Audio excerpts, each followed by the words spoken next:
Welcome, everyone. So here you see the agenda for today.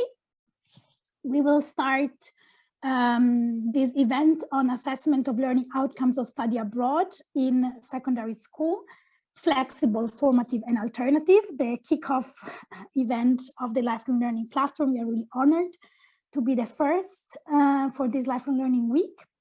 And we start now with an introduction on the recognition of outcomes of learning periods abroad by myself, Lisa Briga, the European Federation for Intercultural Learning.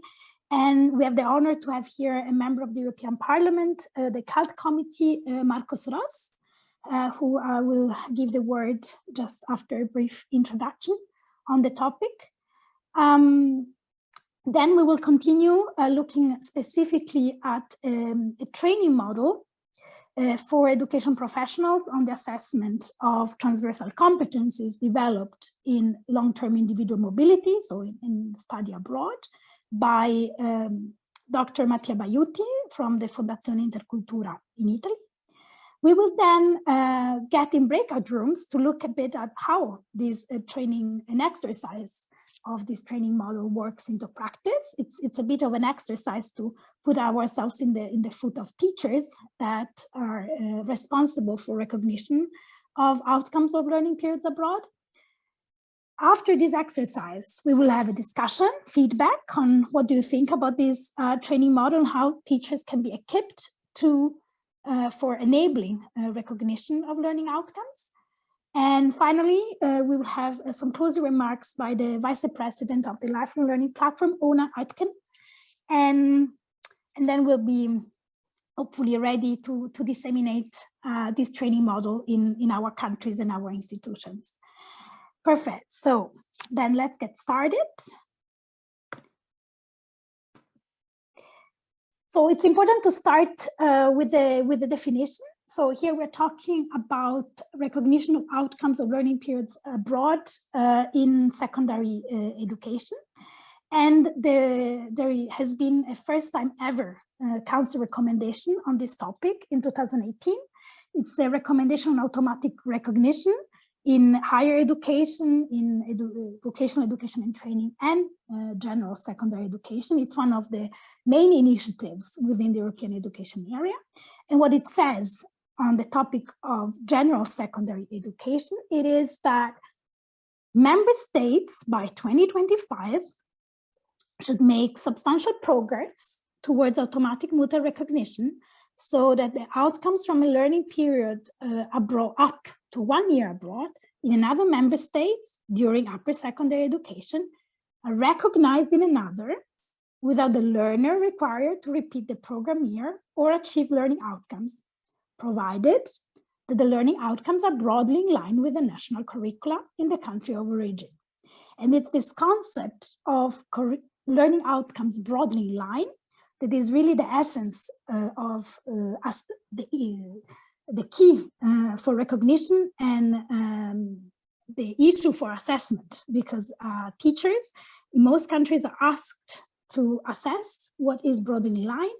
And we have been looking at how this can happen in practice. So how can this objective be reached in 2025?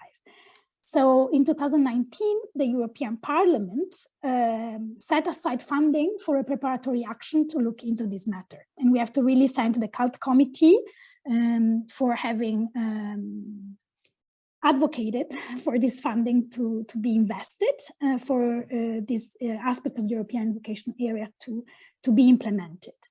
Once the funding has been approved, the European Commission entrusted a consortium composed by EFO, the European Federation for Intercultural Learning, which is the federation of organizations in Europe running individual pupil mobility under AFS intercultural programs, and also an institute of research, the European Institute for Education and Social Policy based in Paris, and CESIE, an institute for research and educational activities in Italy, to run this action.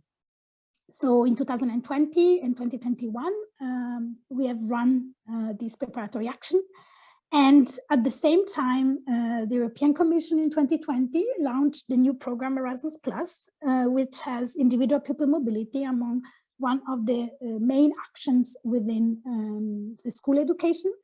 So again, really trying to put this idea of mobility and its recognition in the forefront. And we know that in 2022, the European Commission will start the process of drafting a learning mobility framework as part of this European education area by 2025. So we know that there is a roadmap to make this happen, automatic recognition. And we're happy that thanks to this preparatory action funded by the European Commission, we've tried to put some steps towards there.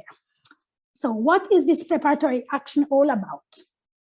So first of all, it's a network of relevant and diverse stakeholders from 15 European countries who outreach actually to all the European Union 27. And I'm really happy that many of them are connected here today, and in particular that the Association for Teacher Education in Europe, ATI, OBESU, the Organization of School Students Union in Europe, and EEYFU, European Educational Exchanges Youth for Understanding, are co-organizers of these events and also have been really important members of this network, helping us, allowing this consortium to have a wider outreach to all Europe and to key stakeholders. This network then worked hard on several outputs. One is the analysis of the EU member states' policies and practices on recognition and potential ways forward to make this council recommendation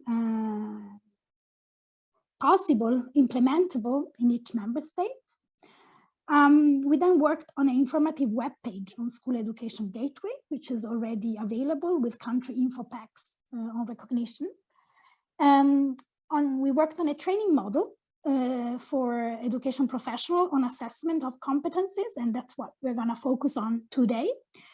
And last but not least, a proposal for a European framework to facilitate the implementation of recognition, and of which the training model is somehow part, as training is really an essential element for making automatic recognition happen. And of course, dissemination of all these outputs. And today is one of the events of dissemination that we have organized in view also of the final release of all the outputs in the upcoming 10 days. What are the main findings and recommendations of this preparatory action?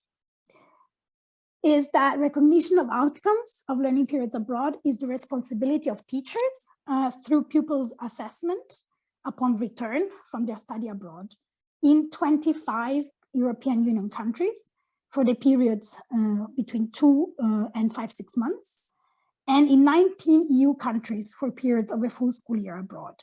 But out of these 19 EU countries, we know that even though it's responsibility of teachers, at least in 10 of these countries, it's really rare that recognition is granted. So teachers are really the change makers for recognition.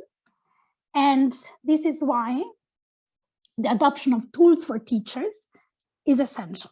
And this is why this preparatory action focused on developing a training model to support teachers on this assessment of transversal competencies within long-term individual pupil mobility. So this is the main finding and where we want to start today, also at the end of the project, where we have to see how to disseminate the outputs and make recognition happen. And we would like to know also for this purpose, who is attending this session, to know who will help teachers gain these competencies and further promote the outputs of this preparatory action. So I invite all of you to go to menti.com, www.menti.com, and use the code 87391549 and click on the stakeholder you represent. I'm gonna now also copy the code on the chat so that you all have it. And then share screen.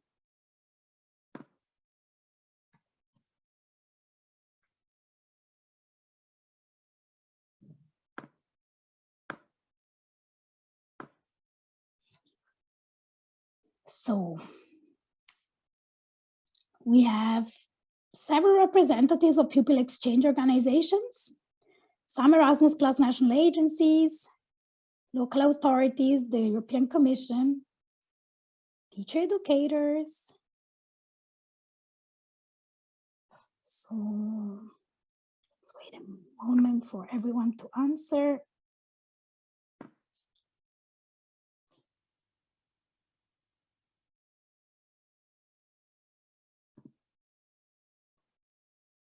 We know you are many attending, you're 59, so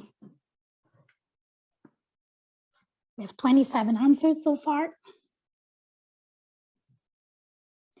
This really helps us getting an idea of the stakeholders who can then promote these tools for teachers for recognition of learning periods abroad.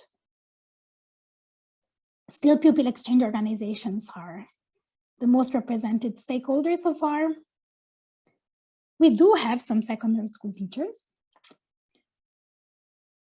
and some teacher educators. We still miss some 15 people to answer at least.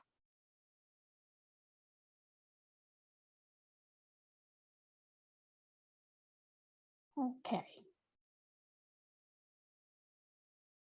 So at least this gives a bit of a picture of who we are in this room. And hopefully also in the breakout rooms, we're gonna get more of an exchange and feeling of these stakeholder groups. And I would now pass on the word to the member of the European Parliament, Marcus Ross, to address the audience on this topic of recognition of outcomes of learning periods abroad and importance of assessment.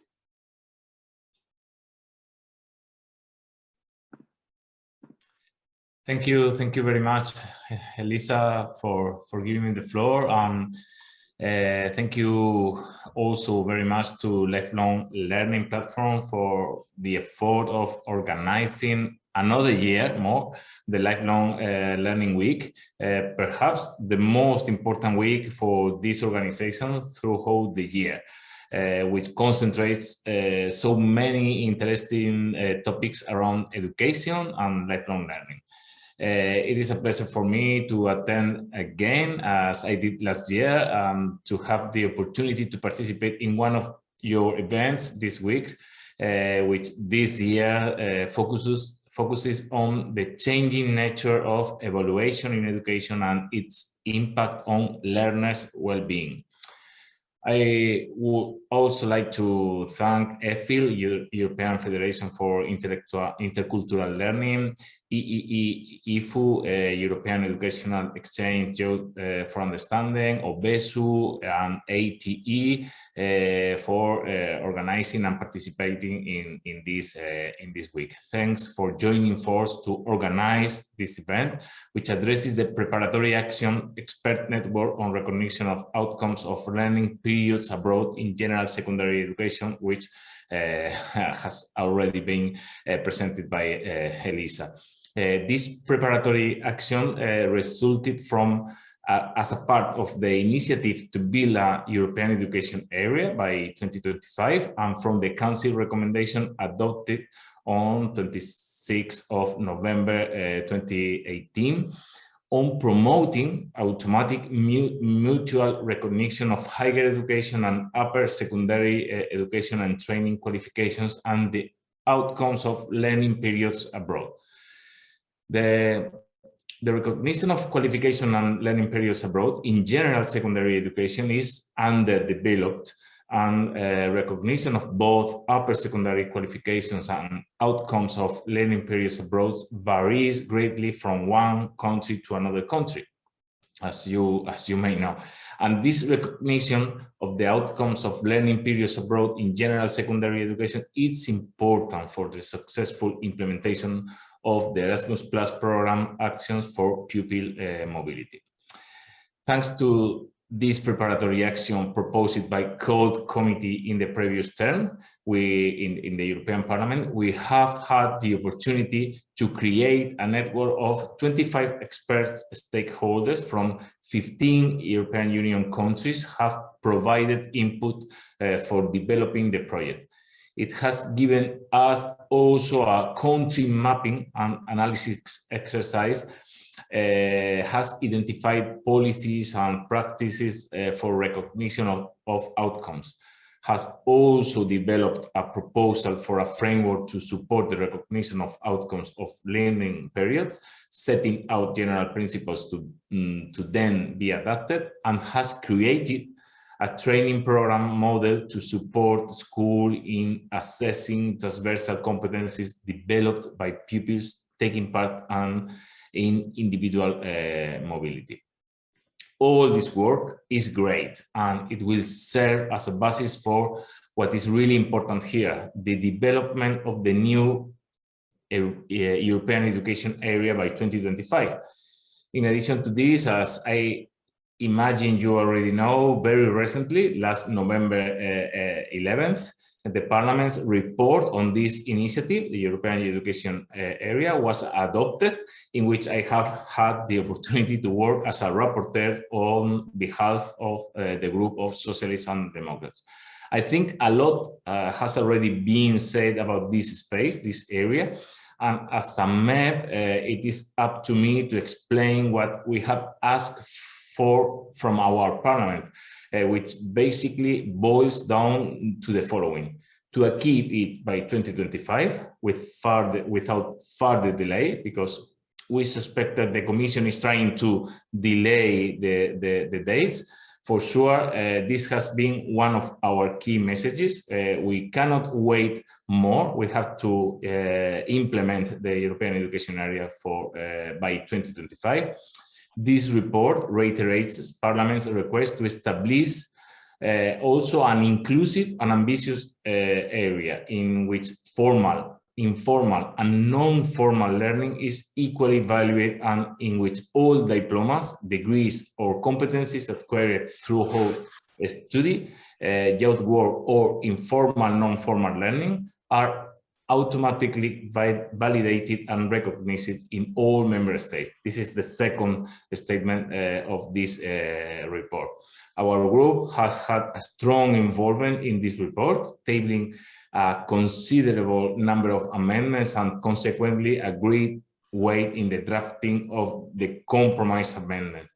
With regard to the general framework and governance, we have managed to include, on first maintaining the 2025 target date, highlighting the role of the Conference of the Future of Europe to discuss and rethink the challenges facing European education and policy development, but also with regard to specific sectors, we have succeeded, among others. Emphasize the importance of ensuring inclusive, accessible, and affordable quality of education for all, not only European citizens, all learners in European Union, of putting the learner at the center of the learning process. Second, promote lifelong learning, including both non-formal and informal skills, and create flexible and modular learning pathways for learners of all ages. Third, call on the Commission and the Member States to facilitate the expansion of automatic mutual recognition of learning outcomes and period of study abroad, including BED, vocational educational training, and also through European micro-credentials. For underline the importance of face-to-face learning and stress that distance or online learning should remain only complementary. We believe that the real education should be face-to-face with the teacher and with all the colleagues. 5, urge the Commission and Member States to reach ambitious targets, such as on the proportion of low achievers and early school leavers, reducing the former from 15 to 10%, and the latter from 10 to 5%. 6, underline the importance of learning at least two official European Union languages apart from the mother tongue, with a special focus on English, and ask to the member states to collect comparable data on language learning. 7, call on the Commission and the member states to reduce the gender gap in education, combat gender stereotypes and discrimination, and eradicate also bullying and cyberbullying in all its forms. And 8, on education spending, we reiterate the request to allocate at least 10% of RRF resilience and recovery facility fund to education, and insist that the member states substantially increase public spending on education above the European Union average. So it was. It has been our main points, but in addition to this, I would like to address on some more specific aspects on this report. In relation to the role of teachers within the European education area, the Parliament has stressed the importance of improving their working condition and also of investing in the initial education of teachers and trainers, notably by including a European dimension and transnational mobility in their curricula.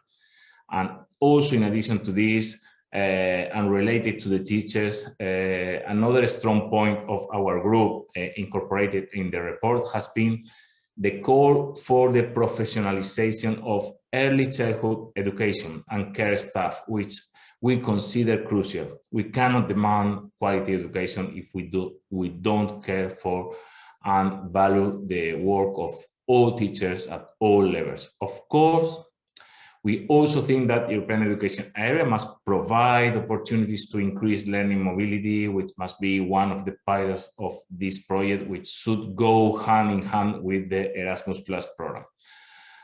In addition, I would like to add that from the Parliament, we welcome the Commission's effort to foster an European education area, while noting the need for a more holistic approach which requires meaningful cooperation and coordination between all actors and, for sure, a diverse range of stakeholders, including the education and training community, parents, associations, social partners, trade unions, youth organizations, youth workers, and civil society.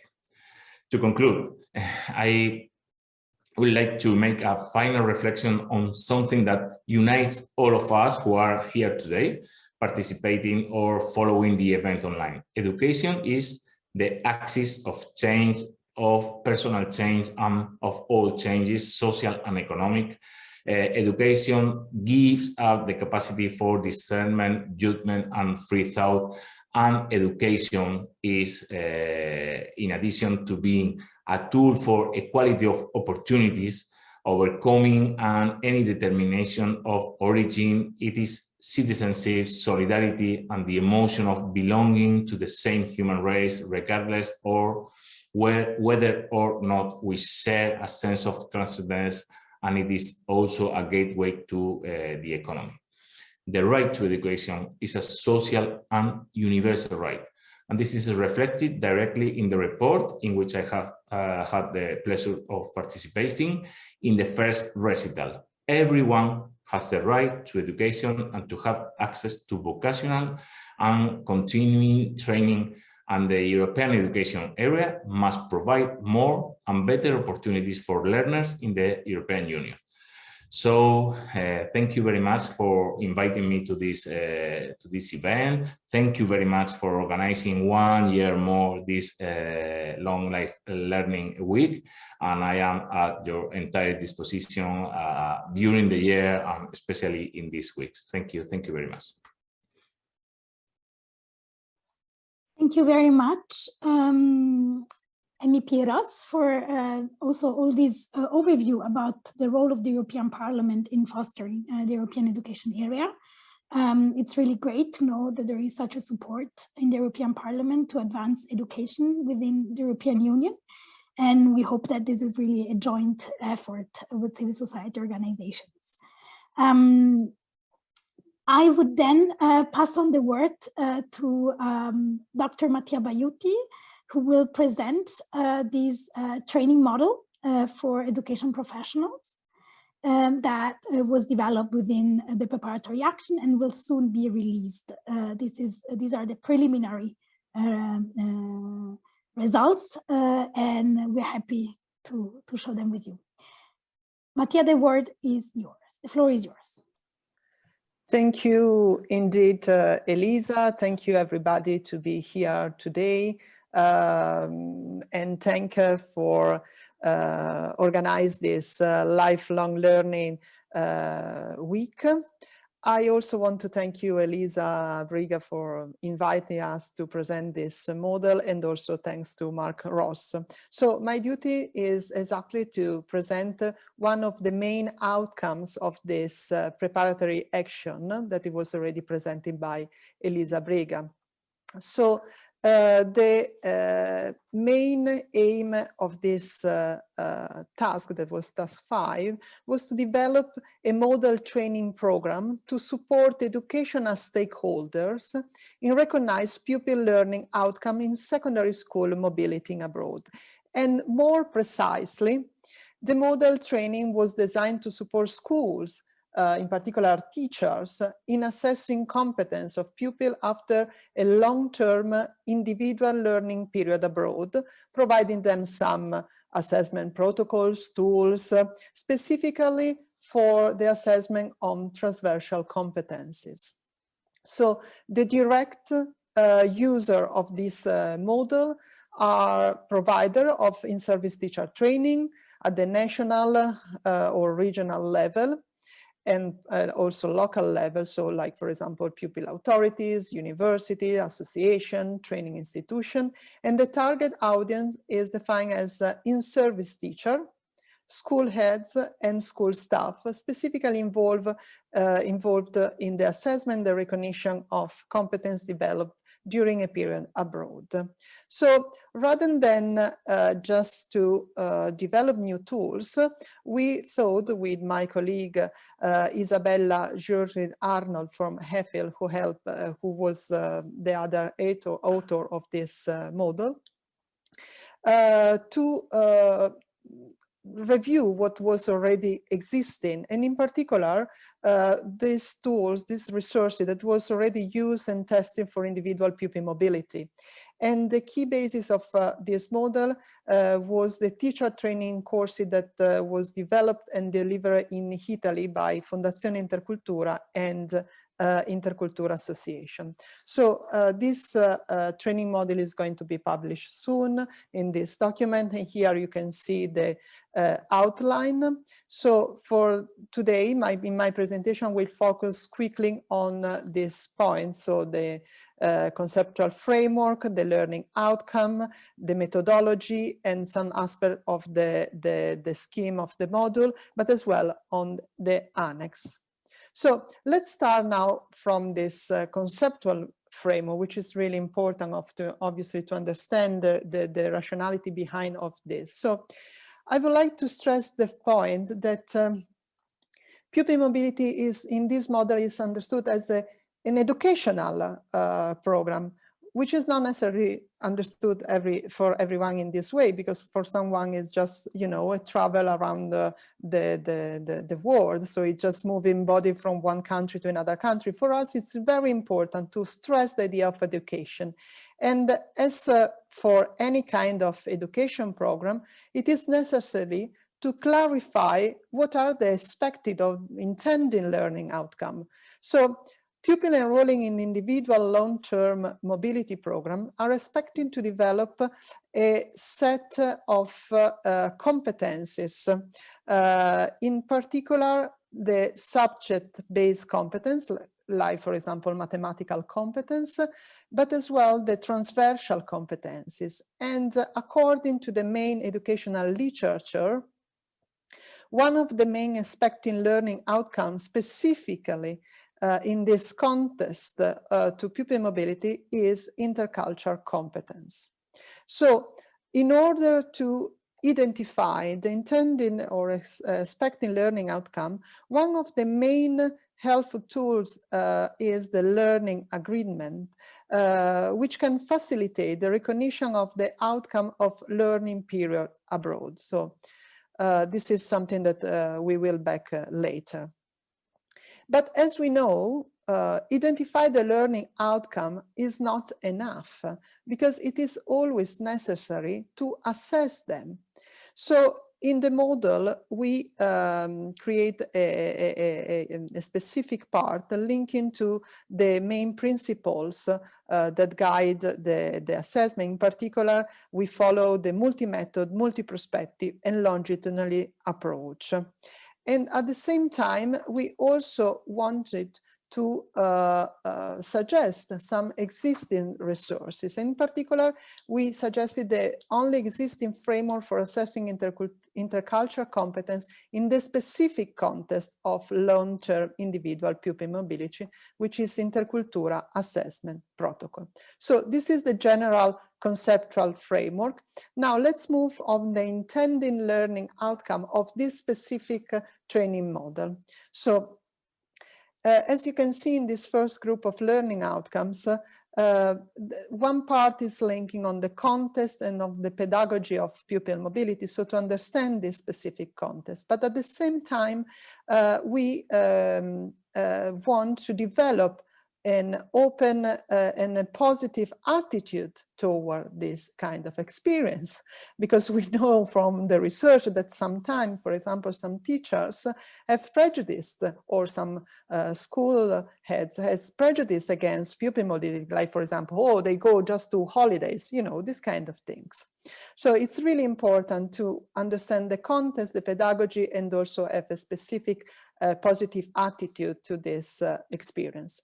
But then also we speak about the learning outcome. So it's very important, as I already mentioned, to remember that we are speaking the learning outcome as a competencies here. So it's important to be aware of the already present competence frameworks, like, for example, the EU key competence. And at the same time, it's really important to understand the specific learning outcomes of this individual pupil mobility. So how to translate this general framework into learning outcomes of this context.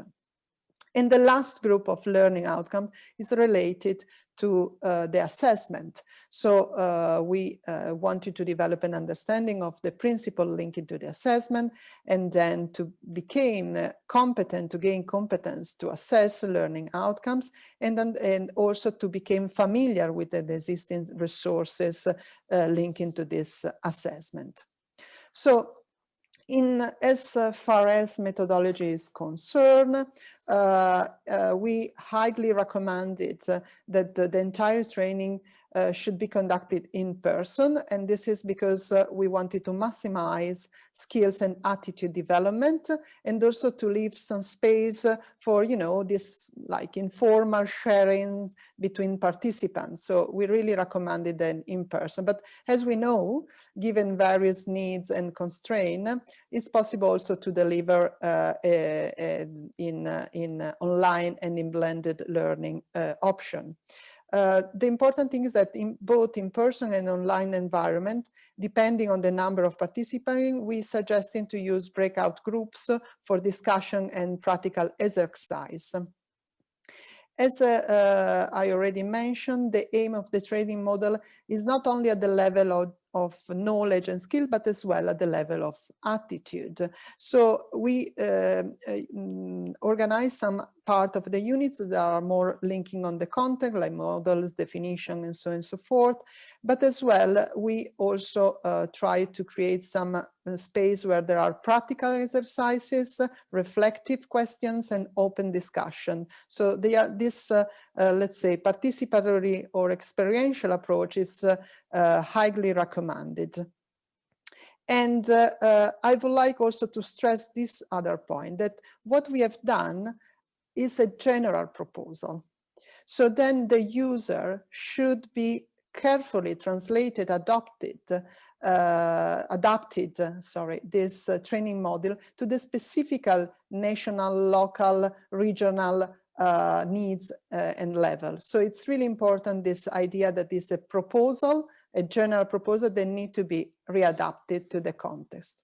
So in this slide, I just wanted to show you that the model is organized in 3 thematic sessions, and as you can understand now, are linking exactly to the conceptual framework and to the learning outcome. So the first one is linking to the context of pupil mobility. The second one is linking to the learning outcome.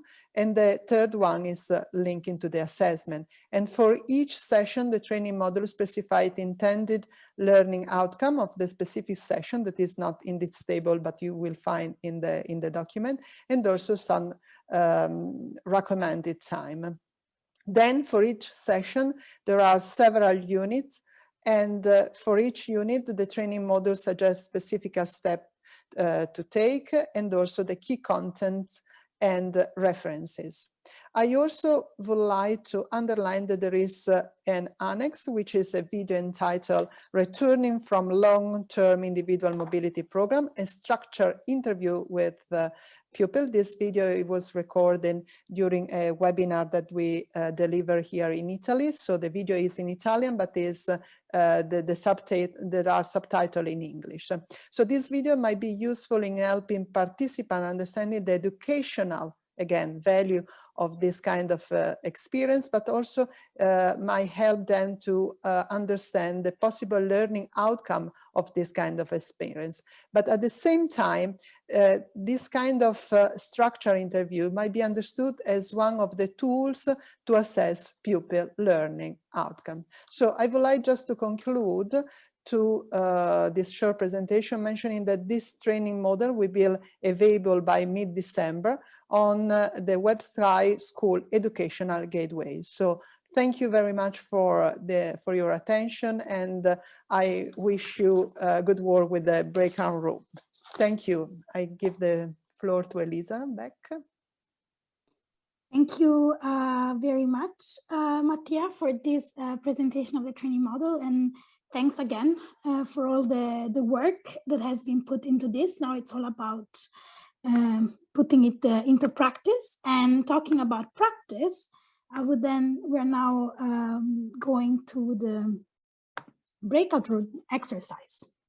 So before we break in breakout rooms, I would like to explain a bit what will happen.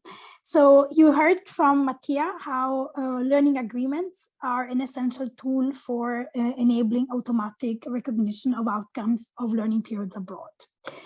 And learning agreements, you well know, you need to formulate learning outcomes. And learning agreements support several aspects within a learning period abroad.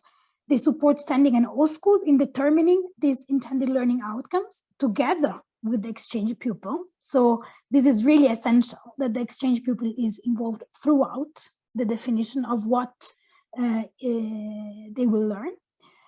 The whole school is really helped by the learning agreement in conducting tailored assessment for the hosted pupil and providing to the sending school the evidence they need for the recognition of learning periods abroad. And the sending school is really supported by the learning agreement when for recognition, because thanks to the learning agreement, they can look at what are the learning outcomes that the pupil develop while abroad that are broadly in line with the curriculum of the sending school. And last but not least, you all know that after a mobility, every learner is entitled for a Europass mobility. And in this Europass mobility, there are listed the learning outcomes that the learner achieved during this mobility. And if there is a learning agreement and a report on learning outcomes, the issuing of the Europass mobility by the sending institution is much, much easier and grounded on evidence. So it looks like formulating and assessing learning outcomes is really the essence. And this is why we would now look at this aspect specifically. And an important aspect to mention is that learning agreements would need to include competence components that are relevant and realistic for the learning period abroad. We cannot expect a young person to learn everything abroad as they would have learned in the sending institution. and that learning outcomes are formulated as broadly as possible to enable recognition. Because for the sending school to detect that the learning outcomes developed in the whole school are broadly in line, well, then also the learning outcomes in the first place needs to be broad enough. For this purpose of this of formulation of learning agreements for at least intra-European mobility, the idea of basing them on EU key competencies, which are commonly fostered in Europe, even if in different ways, would be an interesting approach. So to start from the 8 EU key competencies and from there formulate the learning outcomes for the mobility. And we would actually like you to do this exercise in the breakout rooms. So you will have some 20 minutes to do this small exercise in the breakout rooms. You will be in small groups of 4 different nationalities. At least I tried to do this based on the country you mentioned next to your Zoom name. In the group, you will introduce yourself, name, your position, your job, and your country. You would choose among the countries in your group a sending country for the exchange pupil. And then you will look at the table that I will now show you and formulate a learning outcome based on one of the key competencies, which can be fostered realistically in a learning mobility in any country of your group. So if you are in a group with Italy, France, Belgium, and Spain, you would try, and the pupil is from Italy, you would formulate a learning outcome that is achievable, whether the student goes to Spain, goes to France, or goes to Belgium. The context is a 6-month mobility from September to January, and of a 16-year-old, so not a pupil in their last year of schooling, and general secondary education. So we're not looking at vocational education. If by any chance you are difficulties in doing this exercise, or you were so quick, you still have time to discuss in your breakout room about any feedback you have on the training model and some thoughts you have for implementing it at national level, because then we're gonna have a discussion on this. So we're ready to go. I will open soon the breakout rooms, but first of all, I'm gonna share with you in the chat the link to the handout that you will then use. I will also broadcast it afterwards. Oh, the copying of the link didn't work. There it is. Here is the handout that you can look at. So we are ready to go, and I'll open the breakout room. And almost in every breakout room, there is an expert of the expert network. So hopefully this will help also the conversation. Welcome back, everyone. I hope you had nice discussions in your groups. You were 2 to 4. And we are really looking forward to have a discussion now.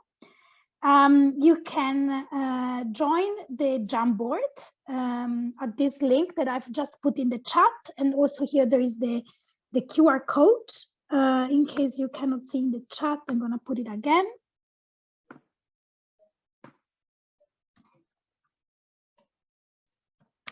And the main points of discussion is your feedback on the training model, both on the presentation by Dr. Bayuti and your experience with the practical exercise, and also some thoughts on the implementation in the future of this training model at national level in service training. So apart from the Jamboard, where you're all now welcome to give input, and I will now share the screen with the Jamboard, I invite any of you to share some thoughts, and you can, of course, raise hands and talk. So Okay, Elisa, I can say something about, about this model and Matias' presentation. My name is Marta Kowalczak-Walędziak, and I am a researcher and teacher educator at the Faculty of Education of the University of Białystok, Poland. But today it is my pleasure to represent the Association for Teacher Education in Europe, with which I have been involved for many years, firstly as a board member and treasurer, and more recently as an individual member. And first of all, I would like to thank all of you who have worked on this model, which in my opinion is a crucial step in improving education professionals' training practices on how to assess transversal competences developed in long-term individual pupil mobility.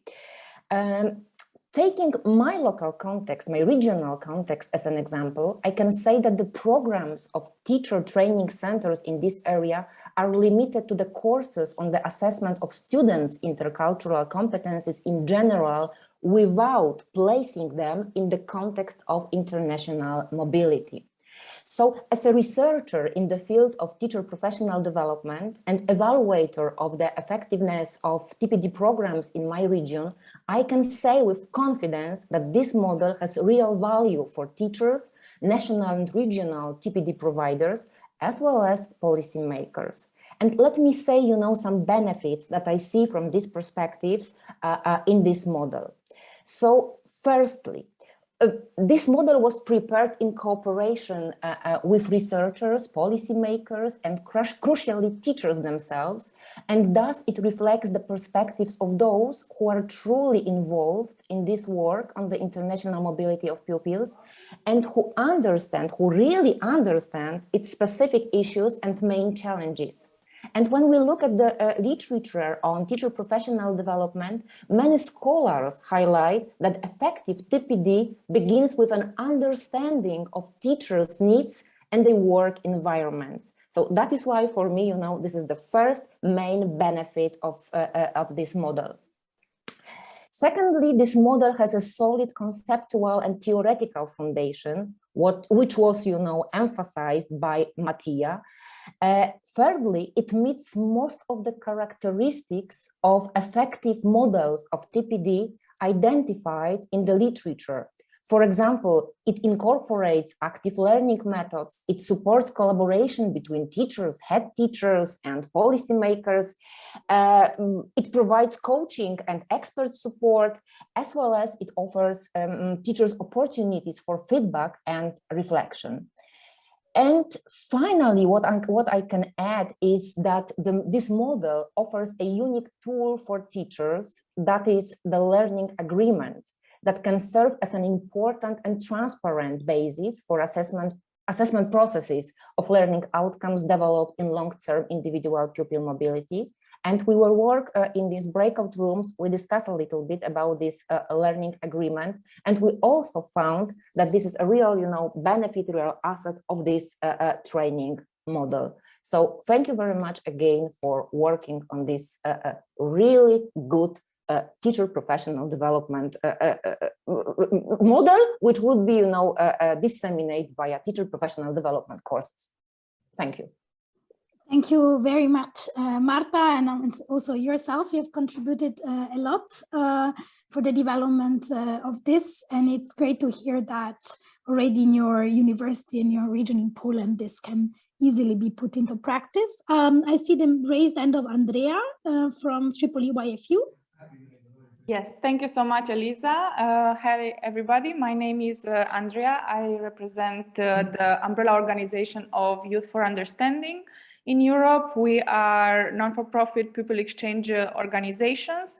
We are very happy to see the progress in this. We truly believe this will be a big step towards eliminating one of the biggest barriers for pupil mobility in Europe, which is recognition. I was an exchange student myself 10 years ago, and I still remember the pressure that was there to make sure all the grades were there. Will I get my year recognized? Will I not? And I can truly say that I see the potential of this model to remove some of that pressure so that the pupils can really focus on building their transversal competencies, and also making pupil mobility the norm in Europe as foreseen in the European education area. I also want to highlight that we need to involve more civil society organizations to work on this. In our breakout room with Marike from the Estonian National Agencies, we saw also how challenging it is sometimes to formulate these learning outcomes. We know how much school teachers are sometimes overburdened. And we are really eager as civil society organizations to come to their help. Involving us there, will help us bring this forward and in a quicker base.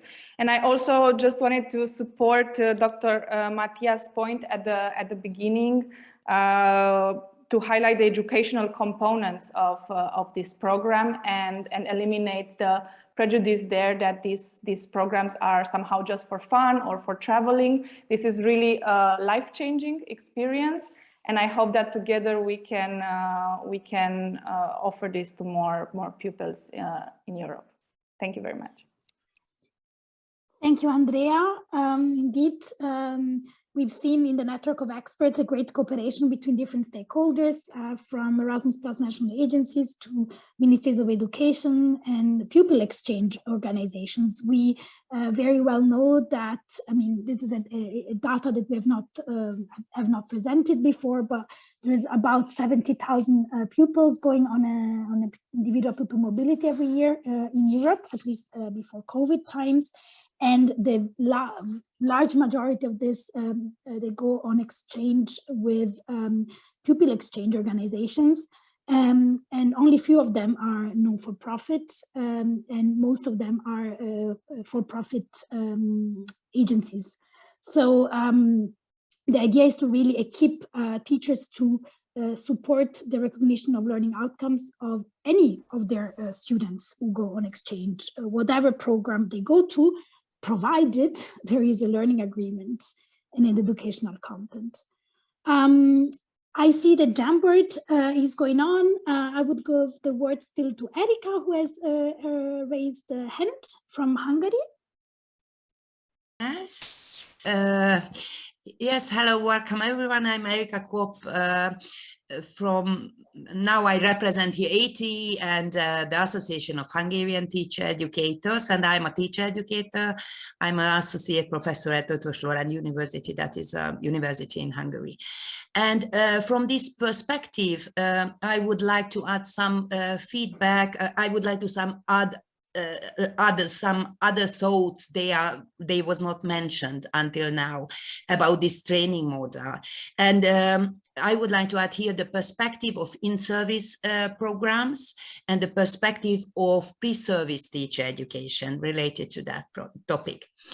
And first of all, I would like to highlight how important is this knowledge and skills and attitudes this training model try to develop, focuses on, we can say, because I think the highest obstacle of enhancing this students' mobility is the teachers' knowledge, skills, attitudes, and the school's preparedness for this mobility support for students, because they have to validate it, and if they don't feel it important and they don't feel it useful from their perspective, from their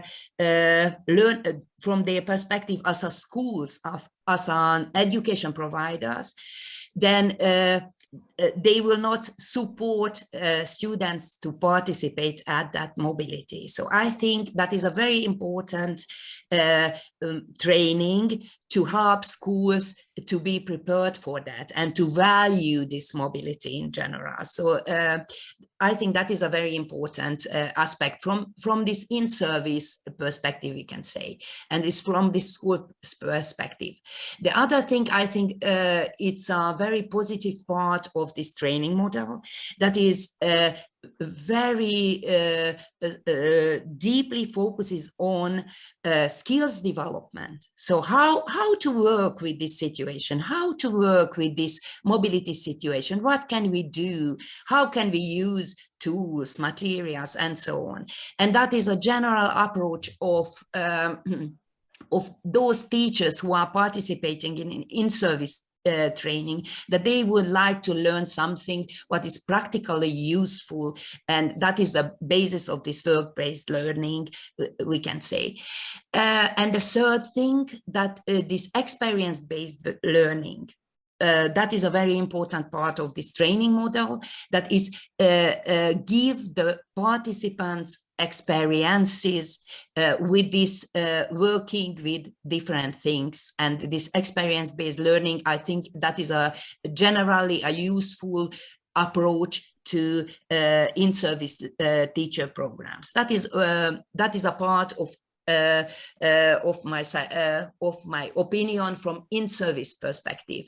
And from pre-service perspective, I think these materials and this training model show clearly how important in pre-service teacher education, university-based teacher education, to develop the skills of student teachers, that they are able to evaluate in a formative way their students in their future, and they are able to understand what does it mean competencies. So I think that is the basis in pre-service teacher education. On that, later in-service teacher education, these programs can be realized or build up. And final remark related to that, and that was also mentioned in the discussion in our small group, that generally there are some problems at country level that can be not solved with these teacher education programs. And that is always how autonomous the teachers are related to their decision about mobility, about validation, about recognition. And I think this training model shows it very, very good, very well. So that is not the task of the training model, but a problem it shows, this training model shows. Thank you. Thank you very much, Erika, and you touched on a very important point, which is tailoring the training model to the national context. For example, as the European Federation for Intercultural Learning, in the next summer, we will be holding an international training based on this training model. But it's indeed true that for it to be very effective and to really change perspectives of teachers, it needs to talk to them related to the curriculum of the students in their sending country, in their sending school. And also it needs to define what freedom they have in assessment. As you just mentioned, not in all countries there is the same role of teachers in assessment of pupils. There's also more standardized tests and so on. So this is why implementation at national level is really essential. I see here the Jamboard about implementation at national level. There are several ideas like piloting through Erasmus Plus projects. We have already applied for one. We're waiting for the outcomes. There's ideas of piloting with schools who are ready for it and encouraging others to join, and the good world will pass. So start small with some success stories. It would be difficult to get all stakeholders around the table so that they're on the same page and support each other on the benefit of the students. Indeed, one of the main recommendations in the European Framework for Recognition, which will be released soon, is the creation of national stakeholders groups in the field of individual pupil mobility. Because as we heard, it's really important to start from knowing the practice of mobility to be able to actually tailor assessment and recognition accordingly. So it's important to bring Erasmus Plus national agencies, ministries of education, pupil exchange organizations, teachers, students at the same table. And we really hope to be in the forefront of the creation of these national stakeholders groups. Is there any other ideas on implementation on national level before we close? Feel free to raise your hand. I see something in the chat.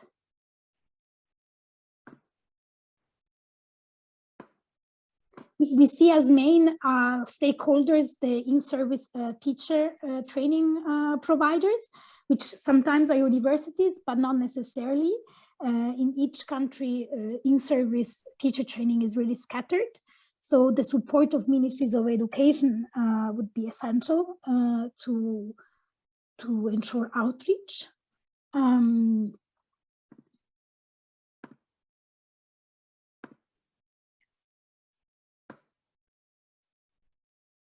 I see Andrea raised hand.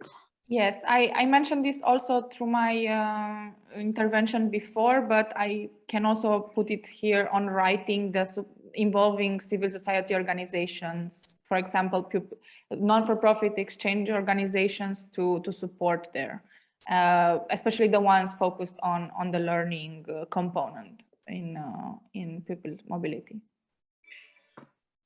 Thanks, Andrea. Indeed, we're there to help to bring our knowledge on training, especially within non-formal education, and partner up with universities and in-service teacher training providers.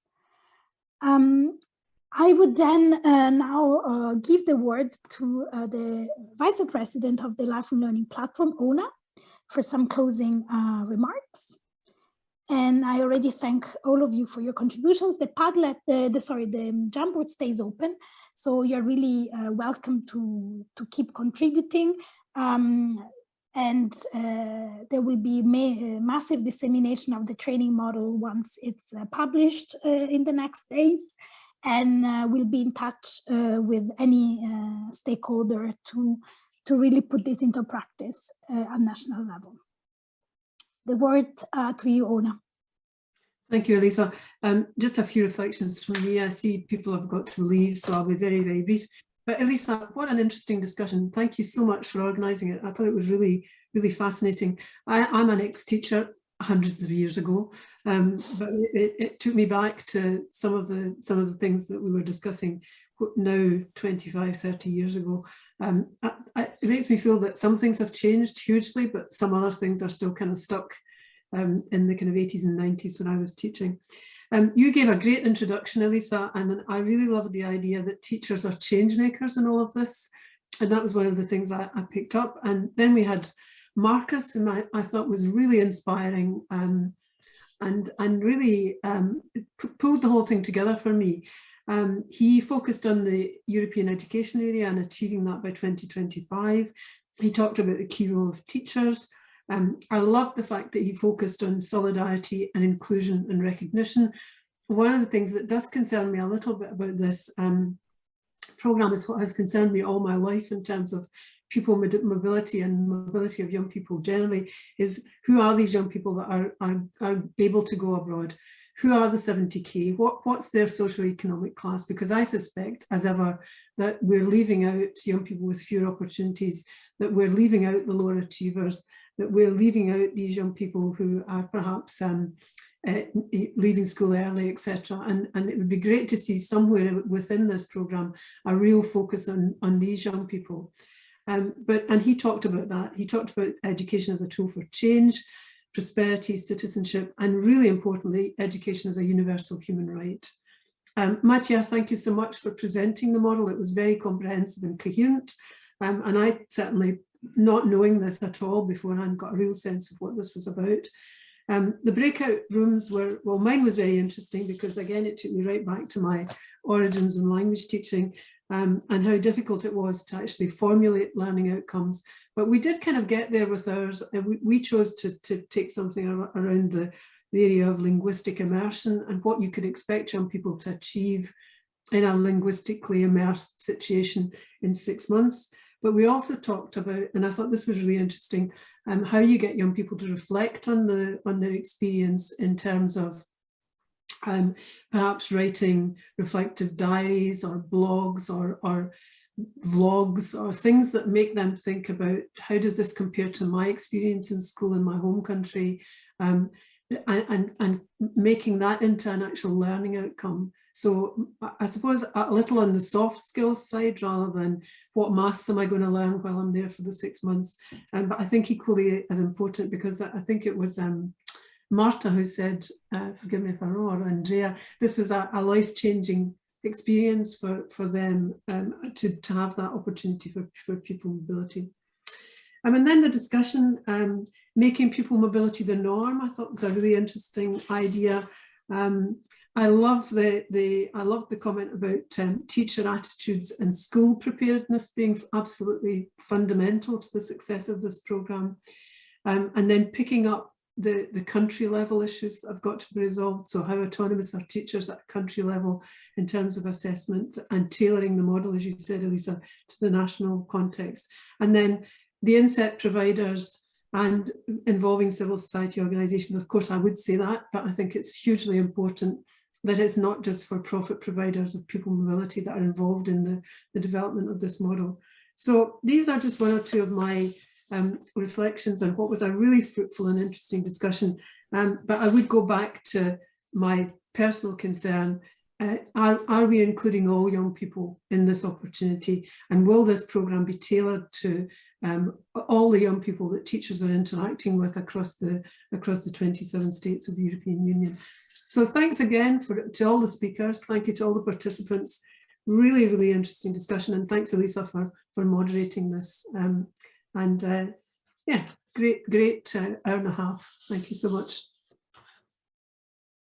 Thank you, everyone, for your participation. And as we just said, we'll be in touch. And I can only confirm that the access to young people with fewer opportunity has been on the radar of the expert network. And there's many recommendations in the European framework and in the member states analysis for further inclusion, and focusing on transversal competencies next to subject-based is absolutely the way to go for also being more inclusive.